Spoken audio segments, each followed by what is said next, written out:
In this video, we're going to look at setting up the player scene. Now, scenes are really useful because if you set up, say, the player as a scene, it allows you to embed in other scenes. So you can embed the player scene into level 1, level 2, level 3 without having to recreate everything, which really speeds up the workflow. So in order to create the player scene, it's going to look slightly different. So in the past, whenever we've been creating new scenes, we've gone up to scene and we've said new scene. And we get this empty scene, and then we'd click on the 2D scene. In this instance, we don't. We actually want a special node for this, a node that allows us to take collisions or understand how the world works. Now, this is called a Kinematic Body 2D. So instead of clicking here, what we're going to do is we're going to click on this plus button, and we're going to search for it. We're just going to type in kin, and you'll notice that there's this red one, which is the 3D one, so don't click on this one. It's the one that says Kinematic Body 2D that we want. So if we double click on this, this will now set up the new scene. Now what I'm going to do is I'm going to save this straight away. So once we've got this, let's just rename it as player with a capital P. Now the reason I've given it a capital P is because of the code that we're going to be doing later, okay? So just make sure that yours does say capital P, otherwise your code will look slightly different to mine. So let's go scene and then save scene. And we can just drop it here with all of our levels. That's absolutely fine. Okay, so now we have this player scene and we're ready to go. So the next thing we're going to add is a camera. So if you click on this here and then click on the plus and then just start typing camera. Okay, and there's a whole bunch of cameras, but once again, it's this one here. Now all the red ones are for the 3Ds, so we just want 2D, camera 2D. So double click, and now we have this one. So now let's click back on the player and we're going to add another node. Now it's really important that you keep clicking back on the player because they have to go in a very specific order, okay, with the right nesting. So the next one we're going to do is a sprite. So we're going to click on the plus button again and we're going to start typing sprite. And the sprite that we want is the 2D one, which is this blue one here, not the 3D one.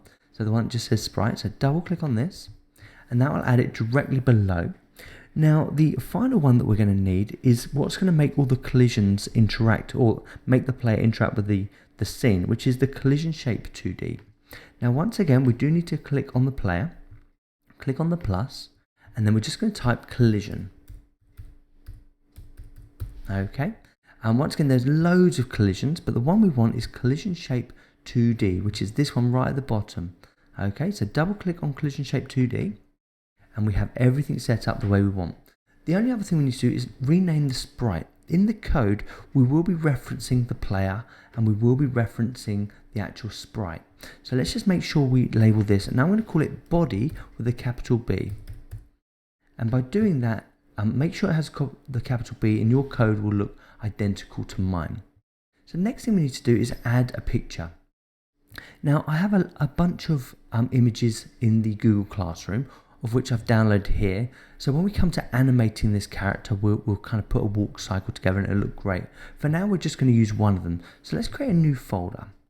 Let's come into our images, select the images, right click, and then create a new folder. So new folder, and we're going to call this player. And then we're going to press OK. Now, if we come in and we just select the player, it's ready to go. So we're going to select all of these, and you can download these from the Google Classroom. And we're just going to drag them in. They're also in the Kenny Deluxe pack if you've already installed that. So there we go. We've got our player ready to go. Now with our body selected, we're just going to choose one of these. It really doesn't matter at this point because we will be changing these in a later lesson. So I'm just going to click on the one that says jump and drag it to the texture so it's ready to go. Now one thing I should have pointed out, if you zoom in, you'll notice that we have two boxes. We have this original box that allows us to see our screen size. But now we have this new box, which is the camera. The camera, when you attach your player to any scene, it's the camera that will get followed. No longer will it be this box here, which makes it really cool. It means that you can make your scene as big as you want. You can go on the left as long as you want, or down as long as you want, and you can make it absolutely massive, okay? So when you see the second box, this is the camera, okay? This is what you're seeing here. Okay, let's zoom in. So we've got one more thing to do on this player and we're ready to go, and that's to set up the collisions. At the moment, once we start scripting this, the player will just fall straight through the scene, okay? So this is where the collision shape 2D comes in. We've got this little warning sign here that says we haven't set it up yet. So let's click on this, come over to where it says empty, and the shape that we're going to do is a capsule. So if I click on the capsule, I'm just going to drag this shape so that the player sits on the floor. So when this part touches the floor, it will actually collide with it, and it will mean that the player can't go through. And it's the same with the walls. We're probably going to want to drag it out to the edge of his body as well. So let's just drag that out, and let's just pull that one in a little bit until it touches the floor. There we go. And that should give it, and we can come back and we can adjust this as much as we want. Now, the next thing we need to do is make sure that, because we've got all these scenes, that all of these nodes that rely on each other, we want to make sure they can't fall apart. So what we're going to do is we're going to select on the player, and then over in this top bit, we've got this button here. And it basically means keep everything together, okay? So make sure that these child nodes are not selectable. So when we click on this, it now groups them all together, and we're good to go there. We have one more thing to do, and that's to attach a script to it as well. So with the player selected, we're going to attach a script. Okay, so this button here, and we're going to make sure this goes into our scripts folder. So click on the folder button, click inside the scripts, and then make sure it says player.gd, and then press open. Now it's going into the scripts folder. We can now press create. So now that's going to mean that we're ready later on to kind of code. So let's just save all scenes. And then the last thing we have to do is attach this player to our levels. So let's go ahead and open up all three levels. So here's level 1, here's level 2, and here's level 3. So in order to attach a player to a level, it's this link button here. So make sure you've got the top node selected, press the link button, and then click on the one that says player. So double click. Now it will put him here, so just be careful. If I was to leave him here, he's just going to drop all the way down to the ground once we start coding him.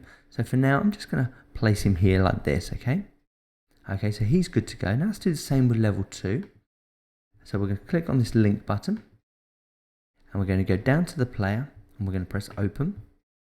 And we're just going to make sure he doesn't fall through the level. So I'm just going to, if you place him too far down, he will get stuck on the collision. So just make sure he's above your tiles, okay?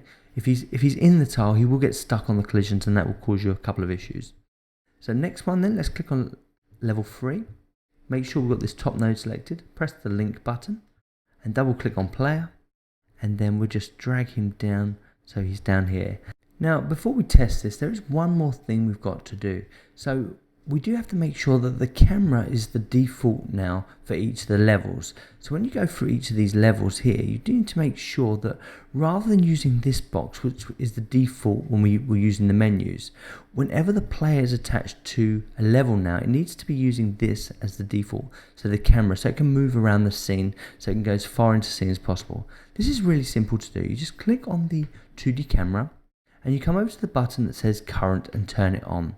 Now once the current is turned on, what you'll be able to do, let's just save this, so save all scenes, you'll be able to come over to level 1, and you'll be able to press this play button, and now you should notice that the person is in the center of the scene, okay? So if I move that up a little bit, he's in the center of the scene. Let's go to the next level, so let's go to level 2, and let's do the same here, just to make sure that's the case there as well. So click on this one, and bring this up, and you can see that the player is in the center of the scene. So it does mean that the camera or what's on scene will always be following the player.